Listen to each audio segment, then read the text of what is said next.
The United Kingdom is in a lot of trouble, and it has a lot of foreshadowing in it for us.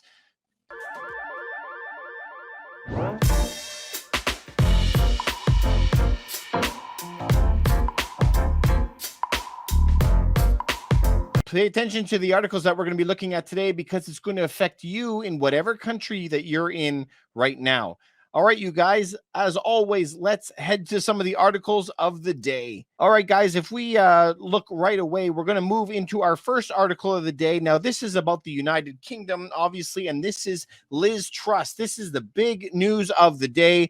Liz Truss is resigning after a chaotic 6 weeks, igniting a new leadership race. Now, she is departing as the shortest serving prime minister in British history.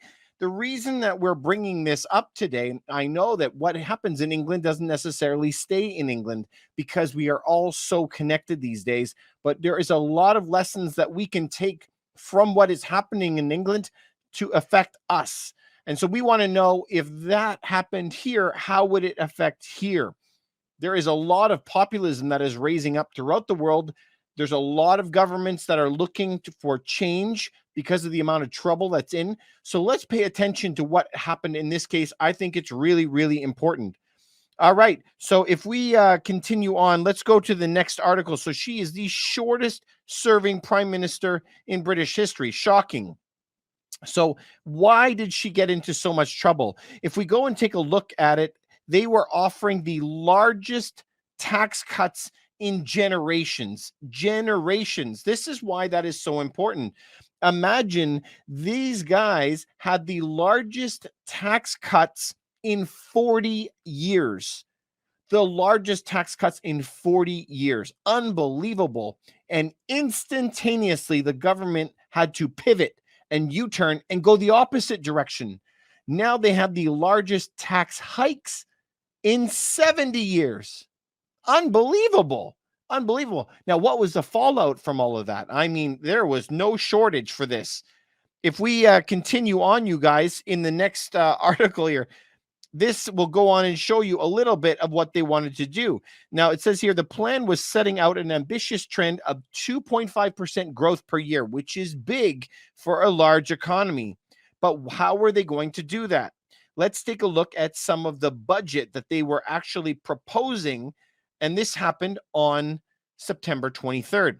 On September 23rd, they announced the 45% additional rate income tax band would be scrapped entirely. The 40% higher rate charged above 50,000 would remain, so they were not going to raise the taxes. They're also talking about bringing down the basic rate of income from 20% down to 19, okay, 1%. But here is the key sentence of the main goal, and I want you to pay attention to that. For too long in this country, we have indulged in a fight over redistribution. Now we need to focus on growth, not just about how we tax and spend. And this is really the crux of the entire matter. The crux of it all is there's always a bunch of haves and have-nots. And there's going to be one, it doesn't matter what government you're in or what country you're in. There's always a pull to the one side, more the socialist agenda, because people want more money from the government. And then the other side is the other side where they want to keep the money that they've made. And this goes back and forth for centuries. And so most of the Western democracies, they'll have a conservative type and a more liberal type of government, one or two sides.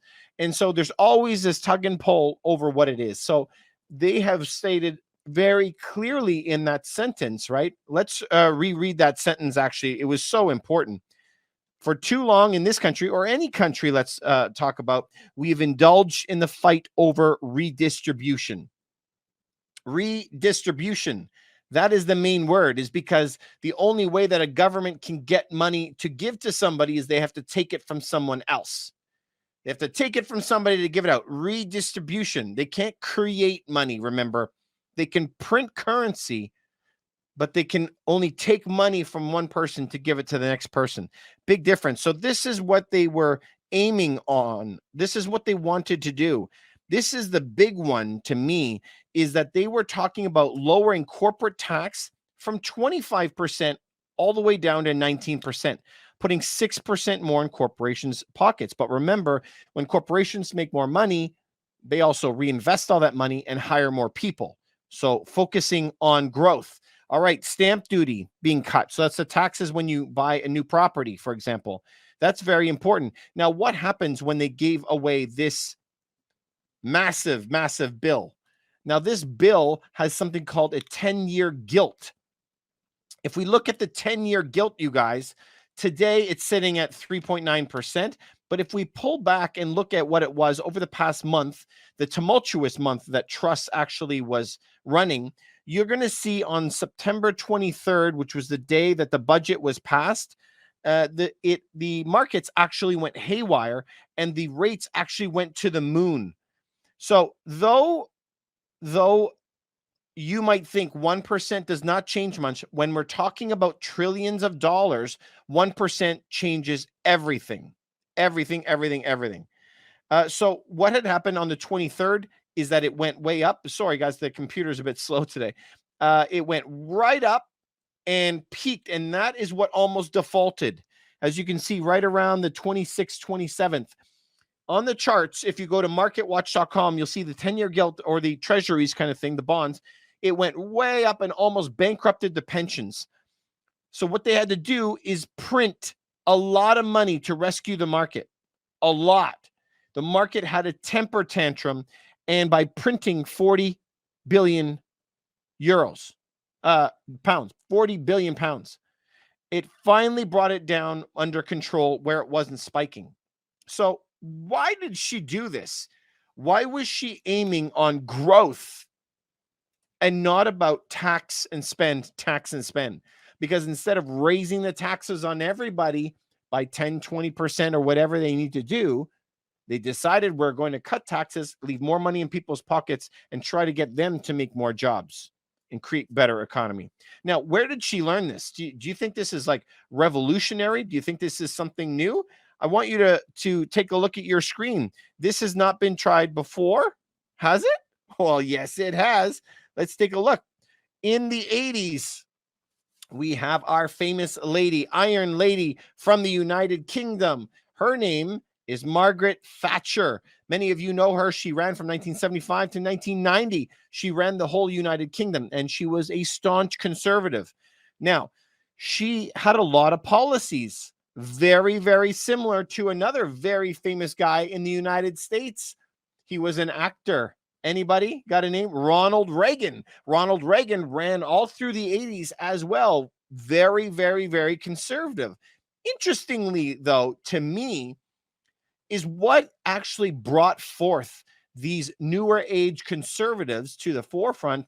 It was because of what happened in the 70s, insane inflation to the moon, and the desperation of the market to try to get their financial house in order. They ended up going to these conservative governments, and those governments had a lot of fiscal policies very similar to what Liz Truss tried to do in the United Kingdom. So Liz Truss is gonzo now. She has resigned, shortest prime minister, shortest serving. Unbelievable, you guys. I can't believe that. Now, how did they get out of this big mess? Remember what we were mentioning, how they got out. They got out because they printed money. Really, how could they print more money to get out of inflation, which to me is always shocking when that happens. If we take a look at how much did they print, they had put aside 65 billion pounds in order to help save the markets. And they wanted to give extra measures. It's funny how they say it so loosely, right? Extra measures will be there to support the pension funds. Extra measures. Unbelievable. So they printed 40 billion pounds. Unbelievable. You and I know that when you print money, it's going to hurt you. It's going to create a lot more inflation. But how much more inflation is the question. If you go and check up the website Trading Economics, you could see that the money supply for the United Kingdom continues to go up as inflation goes up.